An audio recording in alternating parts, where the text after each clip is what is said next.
देखिए 11th class में आप सभी बच्चे इस बात को समझ लीजिए बढ़िया से कि अभी हम लोग ट्रिग्नोमेट्री पढ़ने जा रहे हैं, है ना। क्या पढ़ने जा रहे हैं? ट्रिग्नोमेट्री। अब इसमें आप देख लीजिए 11th क्लास में जो है, इस बात को समझ लीजिए 11th क्लास जो है, 11th क्लास में आपको जो मैथ का जो चैप्टर है, जिसमें आप सभी बच्चे जो भी इस 11th क्लास में पढ़ रहे हैं, उसमें आपको 2 सर पढ़ाएंगे। मैथ कितने सर पढ़ाएंगे? 2 सर। एक धीरज सर पढ़ाएंगे, धीरज सर पढ़ाएंगे, और एक हम खुद पढ़ाएंगे, ठीक है ना। यानी कि 2 लोग मिलकर के आपके मैथ को ले चलेंगे। तो धीरज सर का तो मैथ चालू है, आप देख सकते हैं धीरज सर का तो मैथ चालू है। आप लोग बना रहे हैं ना, बोलिए ना। हाँ ठीक है, जिसमें सब देखिएगा सेट एंड फंक्शंस, ये अभी आपका चैप्टर चालू है कि नहीं चालू है? अभी आपको जो है मैं बता दूं कि 11th क्लास में जो है आप लोगों को सेट एंड फंक्शन पढ़ना है, जो आपका चालू हो चुका है। इसके बाद जो है अलजेब्रा है, अलजेब्रा भी आपको धीरज सर ही पढ़ाएंगे। इसके बाद अगला जो माने किताब होगा, यानी कि ट्रिग्नोमेट्री का जो होगा वो हम पढ़ाएंगे आपको, ट्रिग्नोमेट्री हम पढ़ाएंगे। और इसके बाद है कोऑर्डिनेट जियोमेट्री, तो कोऑर्डिनेट जियोमेट्री भी आपको धीरज सर ही पढ़ाएगा। और इसके बाद जैसे ही आगे बढ़ते हैं तो कैलकुलस में है, लिमिट्स आपको पढ़ना है कैलकुलस में, और डिफरेंशिएशंस के बारे में पढ़ना है, तो ये भी आपको धीरज सर ही पढ़ाएंगे। और इसके बाद देखिएगा तो आपको आ जाएगा स्टैटिक्स एंड प्रोबेबिलिटी। तो आपको 11th क्लास जितना भी है उसमें जो मैथ का जो चैप्टर है वो आपका ट्रिग्नोमेट्री और है ना स्टैटिक्स और प्रोबेबिलिटी, ये आपको हम पढ़ाएंगे। बाकी जो चैप्टर्स होंगे वो आपको धीरज सर पढ़ाएंगे। आज हम लोगों को ट्रिग्नोमेट्री शुरू करना है, क्योंकि मैथ का भी चालू हो चुका है। मैं आप सभी देखने वाले दर्शकों को बता दूं कि क्लास 11th जो है वो उसकी पढ़ाई हमारी शुरू हो चुकी है। आज एक सुबह में हमने वीडियो डाला है आप लोगों पर, आप देख सकते हैं। बायोलॉजी में मेरा 11th क्लास में चौथा चैप्टर में हम लोग आ गए हैं, है ना। हम लोग चौथा चैप्टर पढ़ रहे हैं। हम लोग जगत मोनेरा को खत्म कर चुके हैं, प्रोटिस्टा जगत को हम लोग पढ़ रहे हैं। इसके पहले जीवों के बारे में हम लोगों ने अध्ययन किया था, इसको हम लोगों ने पढ़ लिया है।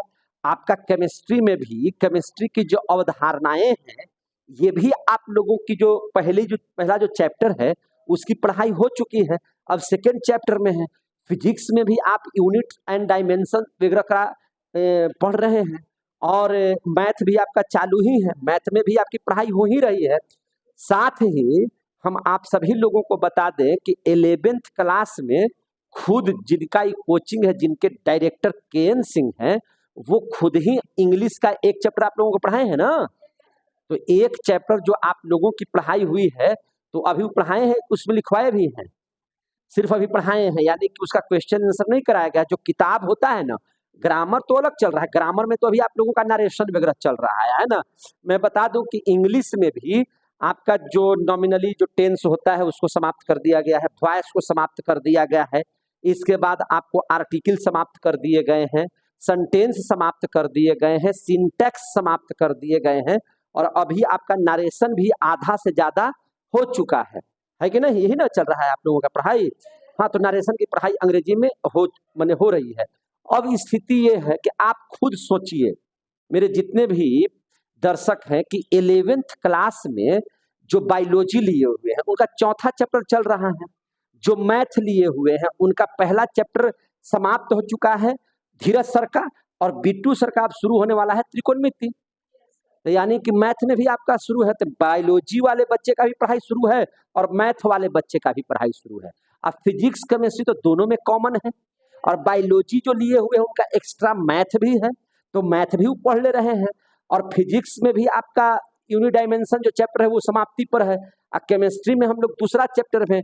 इंग्लिश में भी जो है एक चैप्टर समाप्त हो चुका है, मैंने उसका लेसन पढ़ा करके किताब में जो बुक्स होता है ना वो, तो उसका क्वेश्चन आंसर करवा दिया जाएगा। तो आप अब देखिए, आपको तो यही ना सब्जेक्ट पढ़ना होता है 11th में। बायोलॉजी वाले को बायोलॉजी भी पढ़ना है, फिजिक्स पढ़ना है, केमिस्ट्री पढ़ना है, इंग्लिश पढ़ना है और हिंदी पढ़ना है। तो हिंदी अभी जब अंग्रेजी का 4-5 चैप्टर हो जाएगा ना, तो उसके बाद हिंदी की शुरुआत कर दी जाएगी। तो अब देखिए मैथ वाले को क्या पढ़ना है, मैथ भी पढ़ लेना था, फिजिक्स भी पढ़ लेना था, केमिस्ट्री भी पढ़ लेना था, इंग्लिश पढ़ लेना था और हिंदी पढ़ लेना था। तो अब आप देखिए कि कितना बढ़िया से और खूब सुंदर तरीके से समझा करके आपको जो है से पढ़ाया जा रहा है। यही नहीं, हम आपकी विश्वसनीयता को बनाए रखने के लिए कि आपके बच्चे 11th क्लास में बायोलॉजी कैसे पढ़ रहे हैं, पूरा वीडियो बनाएंगे। यही नहीं, केमिस्ट्री भी हम पढ़ाते हैं, केमिस्ट्री भी आपको हम वीडियो बनाएंगे, है कि नहीं। 11th हो या 12 में भी अभी हम लोगों का चल रहा है, 12 क्लास में भी चल रहा है, तो अभी तो हम 11th की बात कर रहे हैं, सोमवार को हम 12 की बात करेंगे।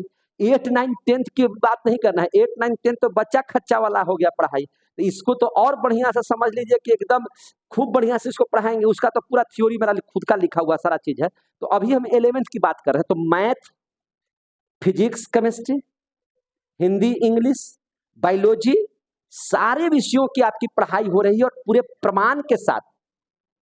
इस वीडियो में भी प्रमाण थोड़ा सा दे देते हैं। लाइए जरा सा बायोलॉजी वाला देखिए, हम बायोलॉजी जो पढ़ाए हैं, लाइए ना, बायोलॉजी जो पढ़ाए हैं उसका सब क्वेश्चन आंसर भी देखिए खूब बढ़िया से, एकदम अपना थ्योरी मेरा है, एकदम खुद से अपने हाथों से लिख करके सबको थ्योरी जो है दिया जाता है, सब कुछ बढ़िया से एकदम 4 चैप्टर में। देखिए यहाँ पे हम आपको दिखाते हैं, लास्ट करके दिखाते हैं, एक एक पन्ना उलट के नहीं दिखाएंगे, सुबह वाला वीडियो में हम दिखा दिए हैं। ये पूरा हो गया है। देखिए जगत प्रोटिस्टा में है ना, 4 चैप्टर में जगत प्रोटिस्टा में देखिए सारा चीज है। अभी हम लोग इसमें हम लोग बैक्टीरिया के बारे में अध्ययन कर रहे थे, है ना, उसकी संरचना पर हम लोग बात कर रहे थे। तो सारा चीज देखिए, फिगर देखिए ना, देख रहे हैं ना फिगर, ये खूब बढ़िया से बनाया। चौथा चैप्टर हम आपको यहाँ पे देखिए बड़ा करके भी आप देख सकते हैं, चौथा चैप्टर लिखा हुआ है। तो ये पूरा जो इतना आधा कॉपी मात्र देखिए ना, अभी मुश्किल से 15 से 20 दिनों की पढ़ाई है और हम लोग मैंने कितना बढ़िया से आपको लोगों को पढ़ाते चल रहे हैं। 11th क्लास की हम चर्चा कर रहे हैं, केमिस्ट्री वगैरह सब वाला भी है, फिजिक्स वाला भी है ना। तो सारा चीज बहुत अच्छा से होगा। आपको अंग्रेजी का भी क्वेश्चन आंसर सब दिखाएंगे, है ना, मैथ भी आपको जो बनवा रहे हैं सब सारा चीज दिखाएंगे। तो बहुत अच्छे तरीके से हम लोगों ने, है ना, निर्णय लिया है कि बच्चों को अब बाहर जाने की जरूरत नहीं है।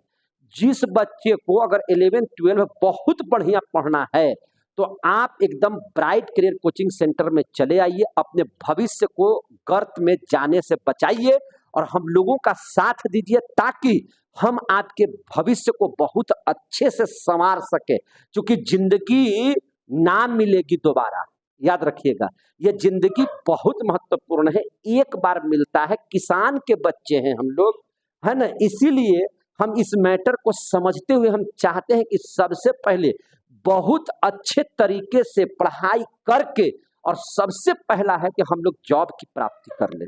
और जब जॉब की प्राप्ति हो जाएगी ना, तो आपके पास कुछ पैसे हो जाएंगे, जब आपकी आर्थिक स्थिति सुदृढ़ हो जाएगी, तब आपको जो बनना है, यूपीएससी करना है, बीपीएससी करना है, अभी आपको इतना बढ़िया से पढ़ना है कि आपको दरोगा वगैरह सब जितना भी है, एसएससी इंटर पर आता है वो निकल जाए, बैंक निकल जाए, ये सब चीजें निकल जानी चाहिए, है कि नहीं।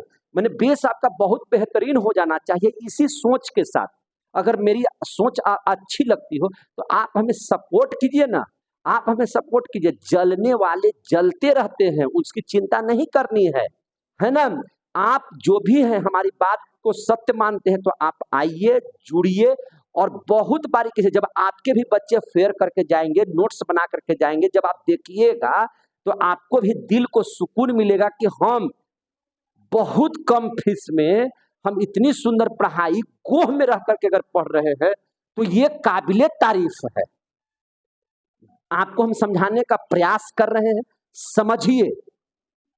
बहुत बहुत धन्यवाद आप तमाम श्रोताओं को, तमाम श्रद्धालुओं को। जिसे मैं आपको बताता हूँ गवाह के तौर पर, देखिए हम आपको, यहाँ बच्चे हैं कि नहीं है 11th क्लास के, इसमें बच्चे हैं, जरा जोर से हल्ला करके बताइएगा जरा सा आप लोग। आपको सुनाई दे दिया होगा, इसका मतलब यह है कि सारे बच्चे पढ़ाई कर रहे हैं।